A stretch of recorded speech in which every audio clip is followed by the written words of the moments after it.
Hey guys, welcome back for another video. What we're going to do today is we're going to be looking at all of our Major League Baseball games we have coming up for Monday, July 7th. It is crazy. This season is flying by. We are officially 1 week away from the All-Star break, almost at the midway point. The season has been flying by, but it's been a good one so far. These games are starting to mean a whole lot more. What we're going to do is we're going to be looking over all 10 of our Major League Baseball games that we have today. We're going to be doing our predictions on them. Who's going to win? Who's going to lose? What the final score might be, and we'll also be taking an in-depth look at our best bets, the money lines, the spreads, the over-unders. First things first, though, make sure to hit that like button. Make sure to subscribe to the channel. If you have any comments, do you agree with me, disagree with me? What are your thoughts on these games? Who do you think is going to win and lose? Let me know down in the comments, and I will make sure that I respond to every single comment that you leave. If you want to sign up for one of our member teams, make sure to look at the pinned comment below. Click on that link, you can sign up there, and I would definitely appreciate that. We go over every single baseball game this entire season from start till end. And once the football season starts, we also do our predictions and best bets for college football and the NFL season. And those seasons are just around the corner. It is getting here quick. If you're a sports fan, baseball fan, football fan, doesn't matter. Make sure to like and subscribe to the channel. And our very first game is going to be on Fox Sports 1 at 6:40 p.m., and this is a difficult one to call. This is two really good teams. You're going to have the 49-41 Tampa Bay Rays here, third place in the AL East, coming off of a really hot month of June. And they'll be playing the 57-34 Detroit Tigers. Some people think they're the best team in baseball. Even if you don't like the Tigers, you have to admit they are at worst the top two, top three overall team in baseball. This team has so many ways that they can beat you on offense, but so do the Rays. Both these teams talented. Both teams can score runs. Both teams have great pitching. Right now, the Tigers first place in the AL Central. Detroit, 54.3% chance to win this game. The Rays, a 45.7%. So the fan vote here, practically a 50-50 split. Right now, the Tigers, 1.5 run favorites. The over in here is 8.5. Detroit comes in. They are minus 182. Tampa Bay's plus 150. But this is really one of those games where you can make a very strong, valid case for either one of these teams to walk away with the win. Right now, the Rays are averaging 4.8 runs per game. 259 average, that's top 5 in baseball. 100 home runs, 117 stolen bases. That is number one, the most aggressive team on the base pass. They make sure they get their runners in scoring position. And on top of that, they're only giving up 3.78 runs per game. For the Tigers, they're averaging 5 runs a game. 253 average, 116 home runs, a lot of power, 31 steals. That's the only knock here. They don't steal a lot of bases, but who cares? They still have a top 10 overall offense, so it's not holding them back. And they're only giving up 3.46 runs per game. Just in case you're wondering, that is top 5 in baseball. They have a great starting rotation. They have a great bullpen. Right now for the Rays, Shane Baz on the mound, 8-3 record of 4.33 ERA. Whenever this guy starts, he does get a lot of run support. 97.2 innings, 97 strikeouts, 36 walks, a lot of walks, but overall solid numbers. Jake Flaherty on the mound for the Tigers. Career 3.86 ERA. He's well above that this season, 4.84. But this guy's a veteran. We know he's much better than he's been pitching this season. At some point, he will turn it around. 5-9 record, 89.1 innings, 109 strikeouts. He is a strikeout pitcher. The Rays are going to have to make sure they have their contact on. This is a tough one to call here. I'm going to go a little bit out on a ledge here. I'm going to go with the Tampa Bay Rays winning game 1. Give me the plus 1.5, and I'm going to go with the over.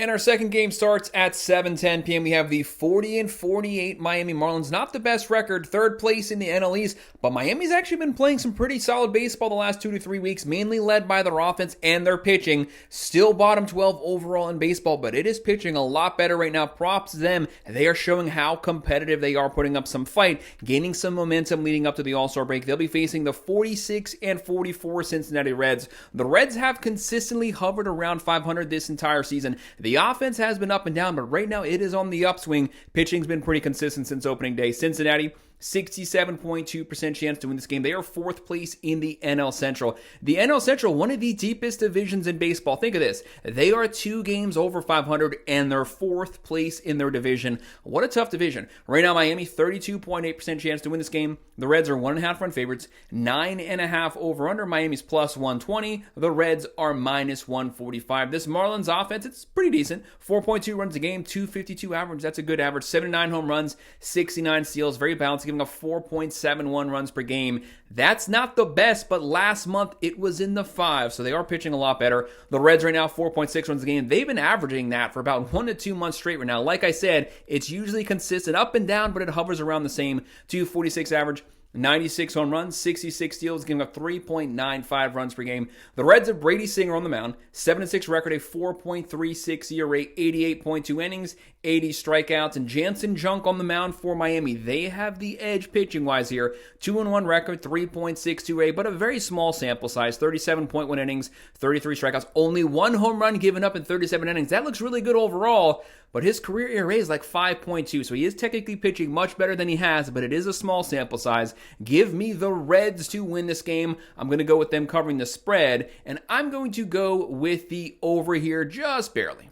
And it's 7:10 p.m. The 21-69 Colorado Rockies on the road here versus the 46-45 Boston Red Sox. The Red Sox have been kind of up and down this entire season. Right now, they are playing a lot better. The last 1 week, they were like 3-4 games under 500, fought their way back. They're now 1 game over 500. The key, maintaining that momentum up and then through the All-Star break. Right now, the Red Sox 4th place in the East and the Colorado Rockies 5th place in the NL. They are the worst team in baseball. They're on pace for about 130 to 135 losses. The Rockies, 27.9% chance to win this game. The Red Sox, a 72.1% chance. Boston at home, 1.5 run favorites, 9.5 over-under. The Red Sox are minus 235. The Rockies are plus 195. The Red Sox are very heavy favorites here. So much so that sometimes it's a little alarming. Sometimes you're getting set up for the upset potentially. However, the Red Sox are very difficult to beat at home in Fenway Park. The Rockies right now, one of the worst offenses in baseball, 3.5 runs per game, 231 average, pretty decent power though, 84 home runs. Whenever they get a hit, it is a solo home run,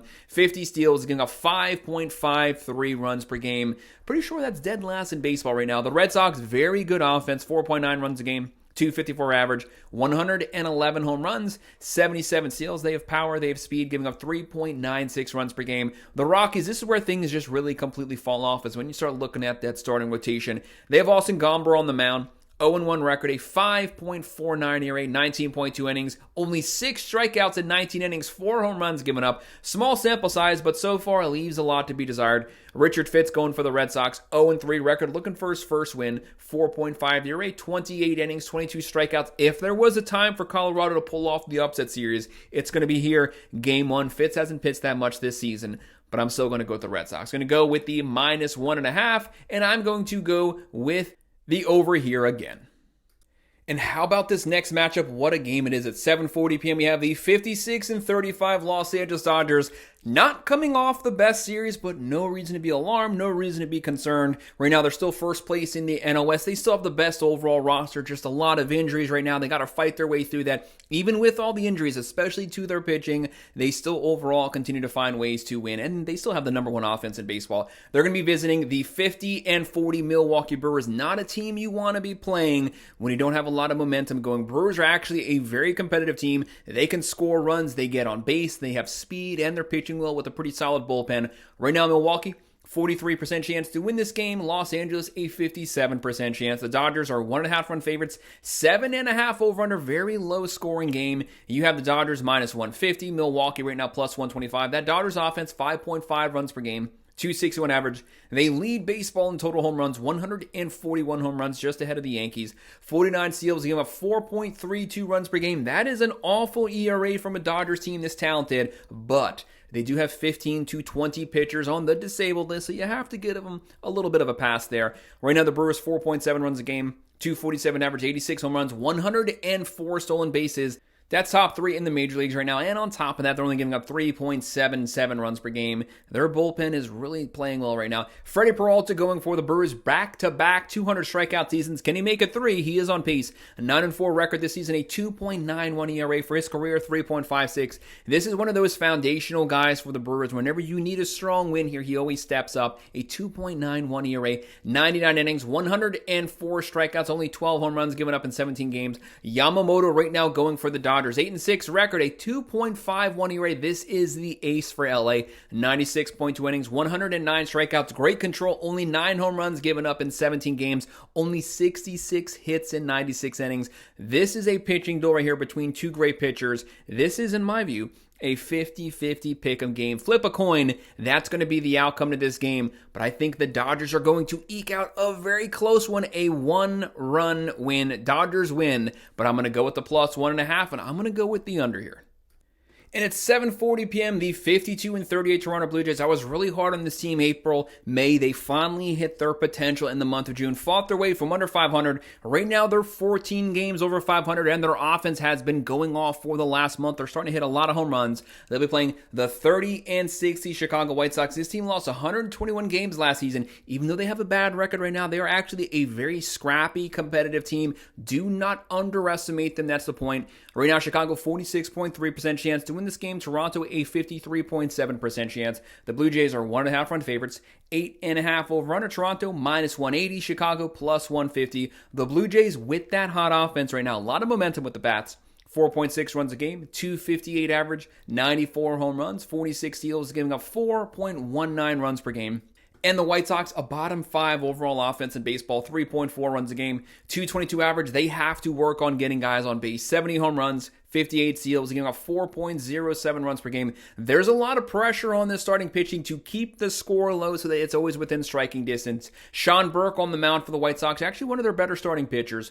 4-7 record of 4.03 ERA, 87 innings, 73 strikeouts. The thing for Sean Burke is if there was a game for the White Sox to pull off the upset, it's probably going to be game 1 here. Burke is one of their better pitchers, but Jose Barrios, very consistent pitcher. 4-3 record. A 3.64 ERA for his career, 4.01, 106.1 innings, 92 strikeouts. These guys are pretty even stats-wise, hits, walks, home runs. I'm going to go with the Blue Jays, but I'm going to go with a lower scoring game. Toronto wins it, covers the spread, but I'll go with the under.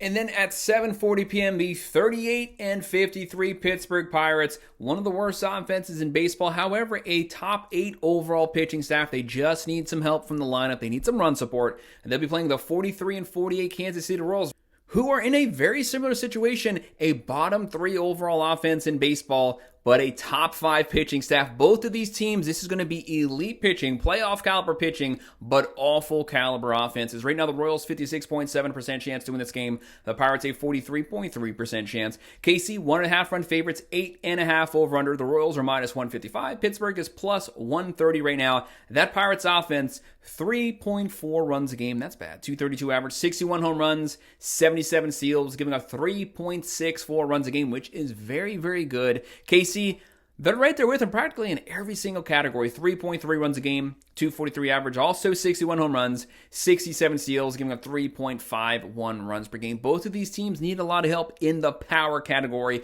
2 of the worst home run hitting teams in baseball. Andrew Heaney right now going for the Pirates. Career 4.46 ERA. This season 4.16. 4-7 record, 93 innings, 71 strikeouts, a lot of home runs, 14 home runs given up so far in 16 games. And then Noah Cameron right now going for the Royals. This guy is a rookie, a true rookie here, going off, having one of the better pitching seasons in baseball as a rookie with no run support. A lot of pressure on this guy. He has stepped up in the big moments. 2-4 record. 2.56 ERA, 56.1 innings, 43 strikeouts, 6 home runs given up. Right now, I could see the veteran Heaney walking away with the win, but the Royals, they got to take one of these games. Give me KC to pull off the win. I have them covering the spread. I'm going to go with the under. And at 8:10 p.m., the 40-48 Cleveland Guardians, they have a lot of things to work on. Their offense has been non-existent for the last month straight. Pitching, it's starting to be a little better, but they have to get back to the way that they were pitching in the month of May. They'll be facing the 55-35 Houston Astros, coming off of a sweep. This team, they have cemented themselves. They have made it known they are one of the best teams in baseball. Veteran, experienced team. When the month of April ended, they were under 500. Now in July, they are 20 games over 500. Props, and then props to the coaching staff. Right now, the Astros 74.4% chance to win this game. The Guardians a 25.6. The Astros are first place in the AL West. They're also 1.5 run favorites. 7.5 over under. Cleveland plus 145. Houston minus 165. That Guardians offense dropping from 4.4 down to 3.5 runs per game. 224 average, 85 home runs, 66 steals, giving a 3.96 runs per game. The Astros 4.4 runs a game. 261 average, 99 home runs, 47 steals, giving a 3.51 runs per game. There's no surprise there. The Astros always have really good starting pitching. Tanner Beebe on the mound right now for the Guardians. 4-9 record. 4.2 ERA, having a rough, last 3 to 4 starts, 98.2 innings, 87 strikeouts. Hunter Brown, no one's talking about this guy's season. This is some of the best pitching you will see in baseball for the 2025 season. 9-3 record, a 1.82 ERA. That is elite. That is Cy Young caliber. 104 innings, 126 strikeouts, only 9 home runs in 17 games. I have to ride with those numbers. Give me the Astros and win this one to cover the spread, and I'm going to go with the over. And at 9:38 p.m., the 44-45 Texas Rangers, this is their chance to get back to 500. They've been all over the place this season. One thing that's been consistent has been the offense has been consistently bad, but they're actually playing a lot better the last couple weeks. They're up to 3.8 runs a game. The Rangers, a top 3 overall pitching staff. On paper, the offense looks really good. They just got to get the bats going, but they are playing better the last few weeks. The Angels, 43-46 here. The Angels, 4th place in the West. One thing they do, they hit a buttload of home runs. Top 4 overall in baseball in total home runs. They have a 51% chance to win this game. The fans are liking the Angels.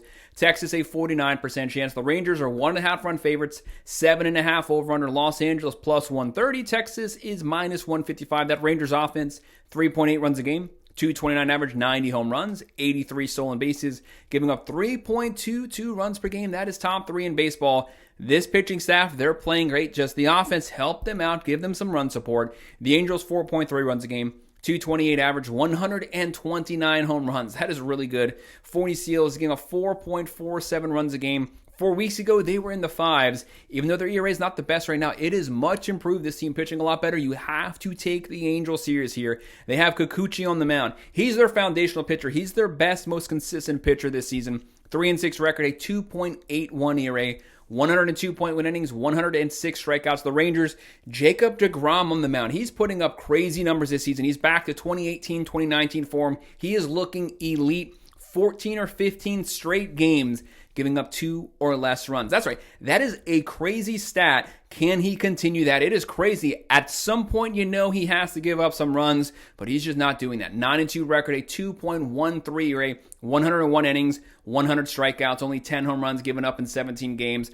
I'm going to continue to ride with DeGrom. Give me the Rangers winning this one, covering the spread. I'm going to go low scoring, though. Going to go with the under. And then our second to last game on MLB Network at 9:40 p.m., an NL West versus NL West matchup. This is the deepest division in baseball. The 44-46 Arizona Diamondbacks, awful pitching, but elite offense. They'll be visiting the 47-41 San Diego Padres. Right now, the Diamondbacks 4th place in the West, and San Diego 2nd place. Right now, Arizona 40.4% chance to win this game. San Diego 59.6. The Padres are 1.5 run favorites. 8.5 over under. San Diego minus 130. Arizona plus 110. This Diamondbacks offense, extremely balanced. They are elite. 5.2 runs a game, 253 average, 132 home runs. That is number 3 overall in the major league. 62 steals, giving up 4.72 runs per game. They give up a lot of runs, but they will slug it out with you. They can score runs in buttloads. The Padres, 4.1 runs a game. They have to get Fernando Tatis back on track. He completely fell off. He had a great April. Since then, a 252 batting average. As a team, 246 batting average, 75 home runs, 59 steals. They got 3.69 runs a game. They have a pretty good rotation, pretty good bullpen. San Diego, on paper, they are built for the playoffs. But the Diamondbacks offense, will they be able to overcome that right now? Zach Gallen on the mound for Arizona. 6-9 record, 5.45 ERA for his career, 3.4 ERA, 104 innings, 98 strikeouts. He is not having a good season, 42 walks, way off from his career average, but at some point, you have to think he will get things back on track. Nick Pivetta having a career year this season for the Padres, 9-2 record, 3.25 ERA, 97 innings, 107 strikeouts. But I'm going to go Arizona winning game 1 here. I'm going to go with the Diamondbacks pulling off the upset, the plus 1.5, and I'm going to go with the over. And our final game of the day on MLB Network at 9:45 p.m. A really good pitching matchup. The 53-37 Philadelphia Phillies, 1st place in the NL East. This lineup is stacked. They have Bryce Harper. They have Schwarber. They have Trey Turner. They have power. They have speed. They have really good pitching. Right now, they'll be facing off versus the 48-42 San Francisco Giants, 3rd place in the West. The Giants, not the best offense, but they can compete with anyone because they have a really good starting rotation. They have a really good bullpen to back it up. Right now, the Giants not playing the best baseball the last 2 weeks, but overall, we know this team is talented. San Francisco, and also very difficult to beat at home. The Giants, a 48.2% chance to win. The Phillies, a 51.8%, but that is practically a split right down the middle with the fan vote. The Phillies are 1.5 run favorites, 7.5 over-under, but I will say this, when I made this video, these lines were not on ESPN or Fox Sports or CBS Sports. I had to dig for those lines, so once we get closer to game time, make sure to verify that because it could have changed by then. Right now, that Phillies offense, 4.6 runs a game, 256 average, 97 home runs, 77 steals a game of 3.7 runs a game. I say this every video. It's just my personal opinion. I do think when Philadelphia gets their fully healthy starting rotation, they don't have it right now, but once they get it, they have the deepest starting rotation in baseball. The Giants, 4.2 runs a game, 231 average, 83 home runs, 45 steals. They are right there with him, a 3.45 ERA. It's not just the starting rotation, it's that bullpen backing it up. Looking at this matchup on the mound, it's a good one. Christopher Sanchez going for the Phillies. Look at these numbers this season. 7-2 record, 2.68 ERA, 100.2 innings, 108 strikeouts, only 7 home runs in 16 games. But Landon Raup, he's right there with them. 6-5 record, a 3.48 ERA, 85.1 innings, 78 strikeouts, only 8 home runs in 15 games. This is going to be a pitching duel. It could come down to the bullpens, whose bullpen is prepared to win game one. I was split here. I was going Phillies at first, but ultimately I ended up, because it's so close, I went like 51-49, just over the line, just one hair over. I'm going to go Giants pulling off the upset game one. I'm going to go with the plus 1.5, and I'm going to go with the under. Low scoring game, Giants pull off the win. Guys, that's my breakdown, my predictions, picks, and best bets for all of our baseball matchups we have coming up for Monday, July 7th. Make sure to hit that like button. Make sure to subscribe. If you have any comments, by all means, drop them below. Do you agree with me? Disagree with me? What are your thoughts on these games? Leave it below, and I will respond to every single comment. If you want to sign up for one of our member teams, look down at the pinned comment below. Click on that link. You can sign up there, and thank you for watching.